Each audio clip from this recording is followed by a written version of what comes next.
Swedenborg's Spiritual Hermeneutics by Henri Corbin. The Theory of Correspondences. Swedenborgian hermeneutics are governed by a general doctrine of correspondences, which is itself linked to a gnoseology, philosophy of cognition, that places at the highest degree of cognition an immediate spiritual perception, to which we can relate our term hierognosis. This cognition was the privilege of a very ancient humanity, the first humanity, the idea of which is fundamental in the work of Swedenborg.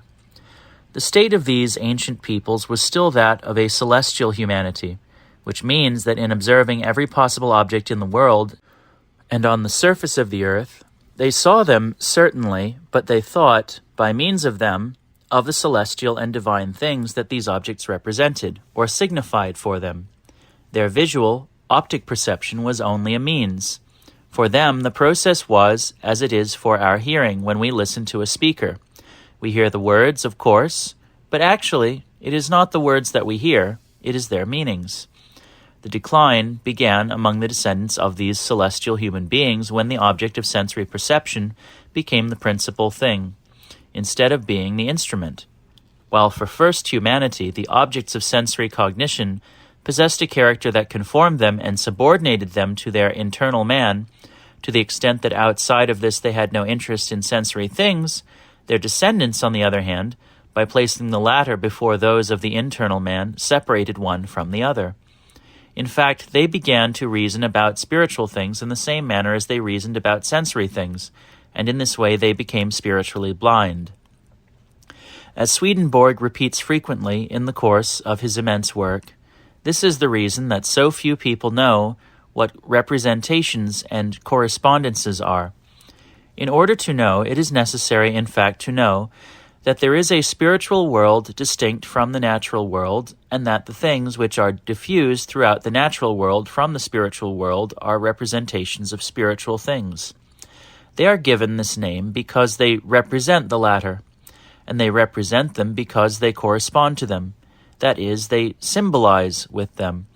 A very succinct idea of this is provided by the fact that our internal affections, everything that occurs in our thought and in our will, are manifested in the expressions of our face and look. The features of the face are their correspondences. The looks are their representations. The same holds true for gestures carried out by the body, actions produced by the muscles. Gestures and actions are representations of things that are in the soul. Insofar as they agree, they are their correspondences. But of course, the mode of existence of these physiognomic images, these gestures and actions of the body, is not the same as that of the thoughts they express. They are natural things representing spiritual things. It may be said that the things belonging to the internal person are extended into images, imaginalized in the external person. Thus, the things that appear in the external man are representatives of the internal man, and the things that agree between them form correspondences. The bipartition of the world, therefore, should be understood not only in the universal sense, according to which there is, on one hand, a spiritual world, itself comprising the heavenly, angelic world, the intermediate world of spirits, and the infernal world, and on the other hand, a natural world where we live in the present life. It must also be understood that this bipartition applies to every human individual, in the sense that for each person, his internal person is a spiritual world, while his external being is for him a natural world. In support of this bipartition, there is value in the principles of a cosmology for which natural forms are essentially effects. They cannot be seen as causes, still less as causes of causes, that is, sufficient to account by themselves for their appearances and mutations. Every form derives from the precise cause that it manifests and represents, and for this reason it is preceded by that cause. The same holds true for the various degrees of the spiritual world. This, too, is a point on which Swedenborg is in profound accord with every theosophy that is closely or distantly related to Neoplatonism, but his conclusion is also based primarily on direct experience. We know how far he extended his studies of anatomy, for example, that a man could, in addition, thanks to angelic assistance of which he was conscious, decipher in transparency the secrets of the invisible spiritual organism on an anatomical plate was an extraordinary privilege that Swedenborg never regarded as a result of personal merit, but as a pure divine favor. It was in this way that he knew, from direct experience, that in the three kingdoms of the natural world there is not the smallest thing that does not represent something in the spiritual world, and that does not have something in the spiritual world to which it corresponds. This is the secret that he elaborated on throughout his commentaries on the Bible, and this is the key to those arcana that open most often onto an unforeseen horizon. The more unforeseen because, while he lives in the body, man is capable of feeling and perceiving only a little of all this. We apply to celestial and spiritual things a fatal naturalization that degrades them into natural things homogeneous to our external man, and within us the internal man has lost sensation and perception of these things. Blessed at that time is he who is in correspondence, that is, whose external man corresponds to his internal man. In the modern Western world, he himself was certainly one of those rare elect, and indeed, to judge by his influence, one who opened the path to many others. He wrote that the existence of such correspondence had become so familiar that it would be difficult to name anything else that would be more familiar. He knew by experience that our whole existence derives from the spiritual world, that without this connection with the spiritual world, neither man nor any part of man could subsist for a moment. It was also granted to him to understand which angelic communities are in particular relation with each part of the human body, and what their qualities are. Briefly, everything in the natural world in general, as well as in the most infinitesimal detail, including constellations, atmospheres, the entirety and the components of the animal, vegetable, and mineral kingdoms, all this is nothing more than a sort of representative theater of the spiritual world, where we can see things in their beauty if we know how to see them in the state of their heaven. Let us point out that this conception of things agrees, even in its lexicon, with that professed by the Theosophers of the Light. In Islam, the Ishraqiyun of Suravardi, Ibn Arabi, Sadr Shirazi, etc.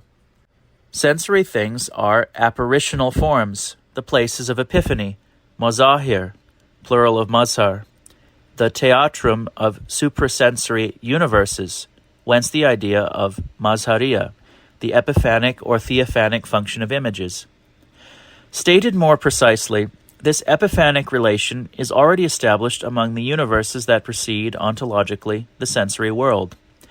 Thus, in the intermediate world of spirits, which according to Swedenborgian topography is situated below the angelic worlds, there exist what are designated in his lexicon as continuous and innumerable representatives, or symbolic forms, which are the forms of spiritual and celestial things, not unlike those that are in this world, which abound as a result of the ideas, reflections, and conversations of the angels of the higher universes.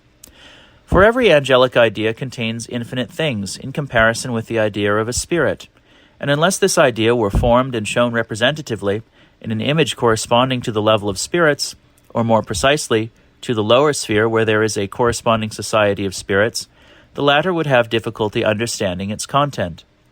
These representative or symbolic forms may constitute long series, and the visionary theosopher to whom it was granted to be their witness could only estimate their length in quantities of earthly time. But he knew that it required pages and pages to describe them. They could present cities, palaces of astounding architectural artistry never seen, landscapes crossed by cavalcades of supernatural horsemen. It is also by means of these visions that humans who have become spirits are initiated after death into the higher universes. From all this emerges the fundamental plan of the spiritual universes. There are three heavens arranged in a hierarchy of increasing interiority and purity, a lower heaven, a middle heaven, and a higher heaven. The first is a natural realm, the abode of good spirits. The second is the abode of angelic spirits, or spiritual angels. The third is the abode of the celestial angels. The term celestial here should by no means be confused with anything relating to astronomy, nor in this context especially with the Angelis Celestis of classical Avicennian cosmology.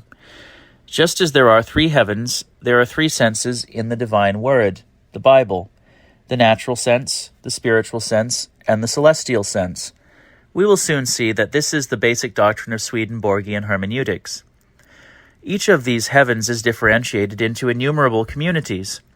Each of these, in turn, into innumerable individuals who, through their harmony, constitute, as it were, a person. And all of these communities together form a single person. The communities result spontaneously from affinities of intelligence and love, just as some are differentiated from others according to the differences of their love and their faith. These differences are so innumerable that even the most general cannot be listed. Each angel and each community are, respectively, an image of the universal heaven, something like a small heaven.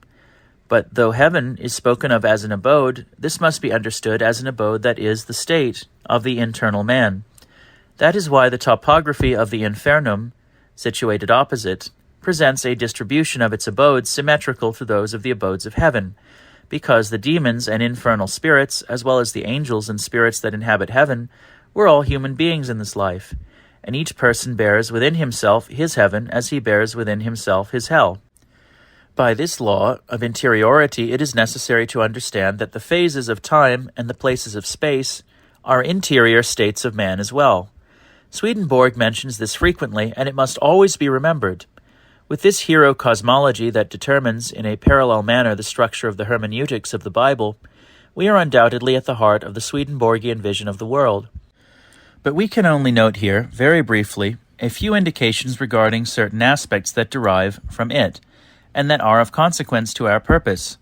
There is a double light, a double heat, a double imagination, and finally there is the theme of the Homo Maximus, which is of fundamental importance. There is a double light, the light of the world and the light of heaven, which we will again call here celestial light in order to avoid any confusion with that of the astronomical sky. The first of these proceeds from the visible sun, the second proceeds from the spiritual sun. For us, the first is natural or external, that is, with regard to the things that appear to the external person, since we cannot apprehend anything except by means of things that exist in our solar world, and that take form there through light and darkness. Ideas of time and space, at least insofar as these constitute an irreversible succession and an external localization, without which we cannot think of anything, are related to the light of the world. But the second, the celestial light, is for the internal spiritual person. He is within this light itself. When one speaks of correspondences and representations and of their source and foundation, the issue then is one of correspondence between the things that relate to the light of the world of the external man and the things that relate to the celestial light of the internal man. For everything that exists in the first is the representation of what exists in the second.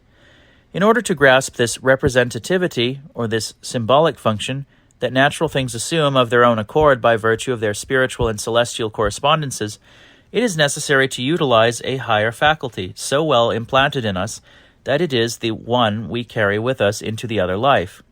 It is designated as spiritual sensitivity, the senses of the spirit, animus, or as interior imagination.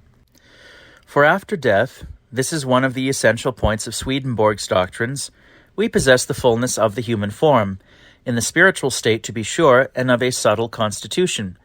This higher faculty, then, is so deep-rooted in us, and we are so deep-rooted in it, that we do not have to learn to use it.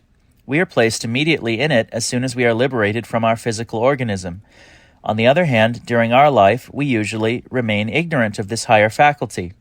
There is a continual influx of things from the spiritual world into natural things. The former manifest themselves representatively, symbolically, in the latter, and we are unaware of anything, totally given up to the natural things that we have rendered silent. For the more we are immersed in the things of this world, the more the things that relate to the celestial light appear to us paradoxically like darkness and emptiness, though inversely all that appears only in the light of this world constitutes thick darkness for the angels. Yet these two lights are, together, everything that comprises our intelligence while our present life passes. Our natural imagination consists solely of forms and ideas of things, marvelously varied and structured, which we have apprehended through our corporeal vision. But our interior imagination consists solely of forms and ideas of things, even more marvelously varied and structured, which we have received through the vision of the Spirit in the celestial light. For by means of influx from the spiritual world, the inanimate things of this world become endowed with life. There is more. It is necessary to speak not only of a double light, but also of a double heat. The heat of heaven proceeds from the spiritual sun, which is the Lord, and the heat of the world from the sun thereof, which is the luminary seen by our physical eyes. The heat of heaven manifests itself to the internal person by spiritual loves and affections, whereas the heat of the world manifests itself to the external person by natural loves and affections. The former heat causes the life of the internal person, but the latter the life of the external person. For without love and affection, man cannot live at all. Between these two heats also there are correspondences.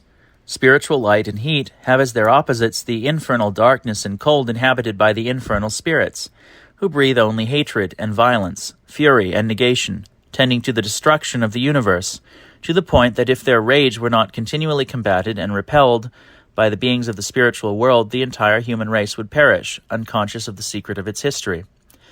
It may be said that the dominant idea here is that, at the source of every natural principle, whether of psychology or cosmology, there is a spiritual principle. Light and heat are related respectively to intelligence and will, or again to wisdom and love. When Swedenborg speaks of intelligence and will, his vocabulary refers to something far more profound than the two faculties so named in the psychology of philosophers. For him, the two words designate two essential components of an organism that is the spiritual organism of man. This is also the reason that to the eyes of angels, the light appears like light, but there are intelligence and wisdom in it, because the light derives from both. Similarly, the heat is perceived by angelic sensitivity as heat, but there is love in it, because it derives from love.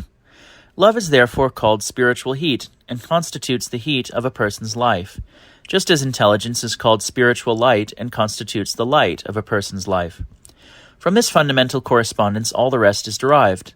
From this derives, for example, the idea that Swedenborg offers us of the first celestial humanity, discussed above.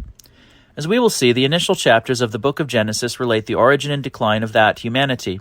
Swedenborg was shown, by a divine influx that he could not describe, the nature of the discourse of these first people while they lived in this world, a silent discourse regulated not by the breath of external respiration, but by a pure internal respiration. It is necessary to refer to the description that Swedenborg gives of the discourse of spirits and angels. Among all of them, discourse is carried out by representations, for they manifest everything they think about through marvelous variations of light and shade, in a living manner to both the interior and the exterior vision of the one to whom they are speaking, and they introduce it into him by means of appropriate changes in the state of the affections experienced. Among the angels of the interior heaven, the spiritual angels, discourse is even more beautiful, more attractively representative and symbolic. But the ideas that are formed there, representatively, symbolically, cannot be expressed by words. Spiritual things that pertain to the true, that is, to the category of intelligence, are expressed there by modifications of the celestial light, resulting in an infinite and wonderful variety of affections experienced. Spiritual things that pertain to the good, that is, to the category of love, are expressed there by variations of heat and celestial blazing, setting all sorts of new affections into motion. As for the discourse of the angels of the most interior heaven, the celestial angels, it is also representative, symbolic, but it cannot be either apprehended by us or expressed by any idea. Nevertheless, there is such an idea within man if he is in celestial love, and after the separation from his material body he comes into this love as though born into it, although during his life in the material body he could not apprehend anything of it as an idea, just as he can also come into one or another of the forms corresponding to a lesser kind of love. For in his essential being, without any possible subterfuge, man is such as is his love. Finally, the vast doctrine of correspondences that unfolds like a phenomenology of angelic consciousness, together with the hierarchy of degrees of perception and representation that it implies, is recapitulated, so to speak, in the great theme of the Homo Maximus, a theme that I had occasion to discuss here at Iranos several years ago in its striking correspondence. The word is certainly apt here, with the idea of the Temple of Light, Haikal Nurani, of the Imam in Ismaili Gnosis. We alluded to it a few moments ago, but we must now learn what image it is appropriate that it should represent for us when, throughout his immense biblical commentaries, Swedenborg utters this word, the Lord, Dominus. The theme, in fact, conceals the mystery itself of the divine anthropomorphosis. as eternal theophany in heaven. It is a truth most deeply hidden from the world, writes Swedenborg, and yet nothing is better known in the other life, even to every spirit, that all the parts of the human body have a correspondence with such things as are in heaven, insomuch that there is not even the smallest particle in the body which has not something spiritual and celestial corresponding to it, or what is the same, which has not heavenly communities corresponding to it. For these communities exist according to all the kinds and species of spiritual and celestial things, and indeed in such an order that they represent together one person. And this as to all things in general and particular thereof, both interior and exterior. Hence it is that the universal heaven is also called the grand man, Homo Maximus, and hence it is that it has so often been said that one society belongs to one province of the body, another to another, and so forth. The reason is because the Lord is the only man, and heaven represents him. These last lines are amplified by many passages in the Arcana Celestia. Let us only note here the postulate that they imply, which is in profound accord with all mystical theologies. In his personal vocabulary, Swedenborg differentiates an esse infinitum and an existere infinitum, the term existere here being practically the equivalent of manifestation. Jehovah, let us not emphasize Swedenborg's fidelity to this vocalization of the sacred tetragrammaton, is the esse infinitum. As such, he is not manifested to man and has no influence within man or upon man. He is the deity in his absolute absconditum, the hyperousion of Greek theology, he who in Ismaili theosophy is the mobdi, the principal, super being. He cannot be manifested to man and act within or upon man except by means of the human essence, that is, by an existere divinum, in the essential human form. The figure of this theophany, or of this eternal anthropomorphosis, is the Lord. Thus, all of Swedenborgian theosophy is dominated by this figure of the anthropos, which brings to mind the visions of Enoch, the ascension of Isaiah, etc. Because the divine cannot have any influence within man except by means of the human essence of the Lord, there is no conjunction possible with the supreme divinity or deity of the Lord, which remains transcendent to his epiphanic divinity in heaven. Conjunction is possible only with his divine humanity, because an idea of his humanum divinum is possible, but no idea is possible of the divine in itself. In other words, the Lord is the divine man who exists from all eternity. He is certainly Jehovah himself, but Jehovah as he is an epiphany in heaven, and as in this eternal theophany he assumes the human so that men, and therefore angels who constitute the higher celestial humanity, can have an idea about the divinity. There is thus identity, but an identity differentiated as to the revealed and the concealed, the zahir and the batin. For the secret of the divine manifestation of the theophany is that the Lord appears to each in a form corresponding to the respective capacity of each. This is exactly what Ibn Arabi teaches us in Islamic theosophy. Swedenborg is explicit. The Lord does not conceal himself, but the evil make it appear as though he concealed himself, as though he had no existence. It is this Kyrios Anthropos of whom it is said that he himself is heaven, and this identification indeed agrees with the multiplicity of differentiated theophanies. In fact, insofar as heaven represents him, the relationship of the Lord to heaven as Homo Maximus is analogous to the relationship of our sun to our perceptible world. The Lord is the spiritual sun, and by means of him there is light in all that is intelligence, and there is heat in all that is love. But then, precisely as such, the Lord himself is also Homo Maximus, in the strict sense, in the Kyriological sense. He himself alone is man, anthropos, and all humans are called men in his name, from him, because they are images of him, to the extent that they are in good, that is, in the affection of love. The following lines recapitulate it best. The grand man, Homo Maximus, relatively to man, is the universal heaven of the Lord, but the grand man, in the highest sense, is the Lord alone. For heaven is from him, and all things therein correspond to him. Hence, they who are in the heavens are said to be in the Lord, yea, in his body, for the Lord is the all of heaven.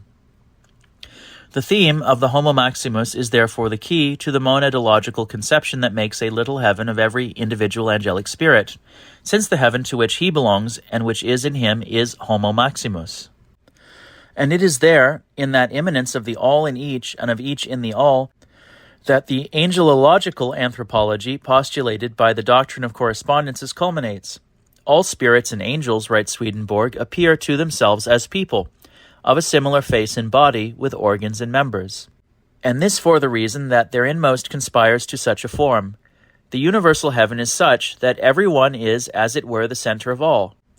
For each is the center of influxes through the heavenly form from all, and hence an image of heaven results to everyone, and makes him like to itself, that is, a person. For such as the general is, such is a part of the general. We have tried to sketch out in elusive lines the doctrine of correspondences, respecting which Swedenborg states that although it is unknown in our time, it was regarded by very ancient humanity, the initial celestial humanity, as a true science, indeed as the preeminent science, the science of sciences. And it was so universally known that men wrote all of their books at that time in the language of correspondences. Similarly, their rituals and the ceremonies of their religion consisted solely of correspondences, and it is because they thought spiritually in this way about terrestrial things that they were in community with the angels of heaven. Before the divine word, the text of the Bible that we read today, there was another word that is now lost. The books attributed to Moses and others refer to books that are lost today. We will see the meaning that Swedenborg gives to the disappearance of Enoch, who, with the help of his people, had collected the correspondences of the language of this humanity. Knowledge of it is supposed to have been transmitted to a posterity that includes almost all the peoples of Asia, from where it was transmitted to the Greeks, among whom it became mythology. In any case, Swedenborg considers it a demonstrable certainty that before the Israelite word there existed on earth an ancient word, particularly in Asia. He has shown, he says, in his memorabilia that this word is preserved in heaven among the angels who lived in those times, and it survives at the present day among the nations of Great Tartary.